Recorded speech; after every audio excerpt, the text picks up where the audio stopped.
Welcome back to my channel, guys. Today I will be talking about Europa League quarterfinal preview and prediction.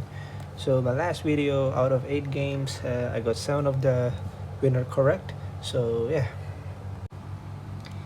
Inter Milan versus Bayer Leverkusen is the first game I'm going to talk about.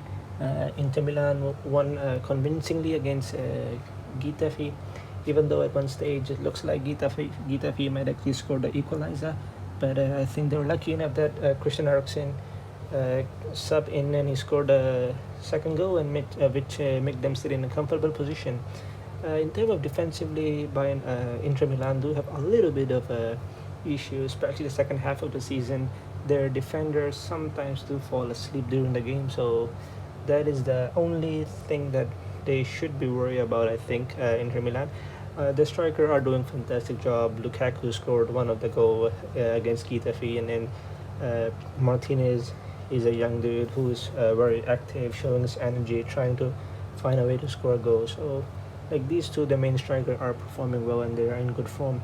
On the other hand, Bayer Leverkusen, they're going to be relying on their young talent Kai Havertz. He's been performing very well this season, and he will try to impress Chelsea so that he can leave for Chelsea next season. Bayer Leverkusen will be favored in terms of their venue because they will be playing in Germany. It's going to be a familiar ground for them. It's like familiar surrounding, but there's no crowd, so I think that the advantage won't be a big factor in this game.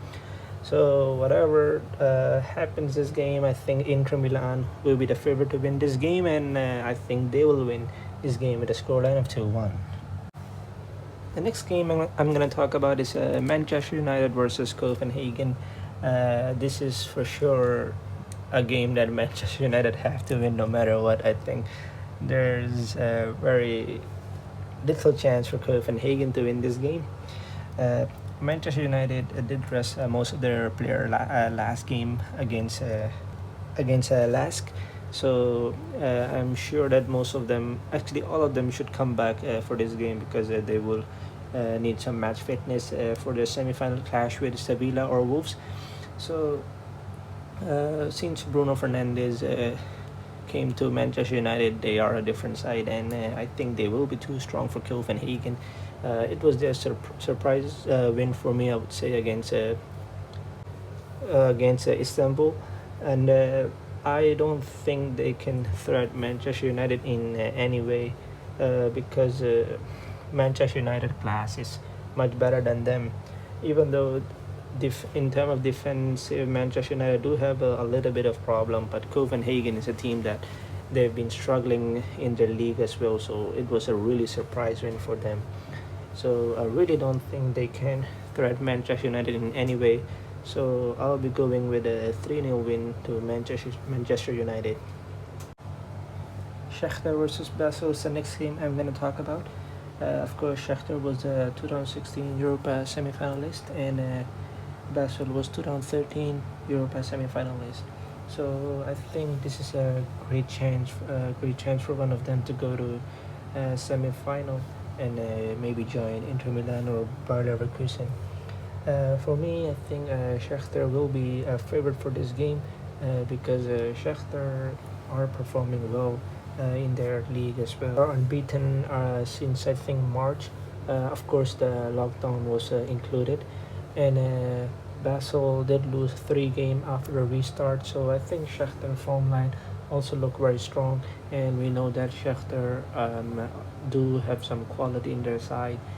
So therefore, I think Shakhtar will be the favorite to win this game, and I think they will actually win this game with a scoreline of 2-0. The last game I'm going to talk about is Wolves versus Sevilla. This is actually the big game, and I'm actually really excited for this game. For Sevilla, there are 18 games unbeaten, which is very insane. They're king of Europa. They were not looking good in round of 32. They won 1-1 in aggregate, so with the away goal. So their Europa form for round of 32 wasn't good. Against Roma, Roma actually couldn't really test them because They got 2 goals in the second half, first half, and then second half Sevilla were like really pressing for the third one, and so I think it was just Sevilla were just too good for Roma, and I think against Wolves Sevilla will have to play the attacking football as I think Wolves will be sitting back and waiting for them to come at them, and for Wolves. They didn't win the game convincingly. It was one of their worst day, one of their bad day, but they were lucky enough to get the win. So I think it will be interesting that what Nuno told his players. We know Wolves do have some really talented player up front, and Naves is one of them. He can like win. He can like score a goal from outside the penalty area and win the game for them. They got Jimenez, who can also win the game on his best day. And then Adama Traore, we don't really have to talk about him. Just look at his size and you can say if he have a good day, he's really gonna destroy you.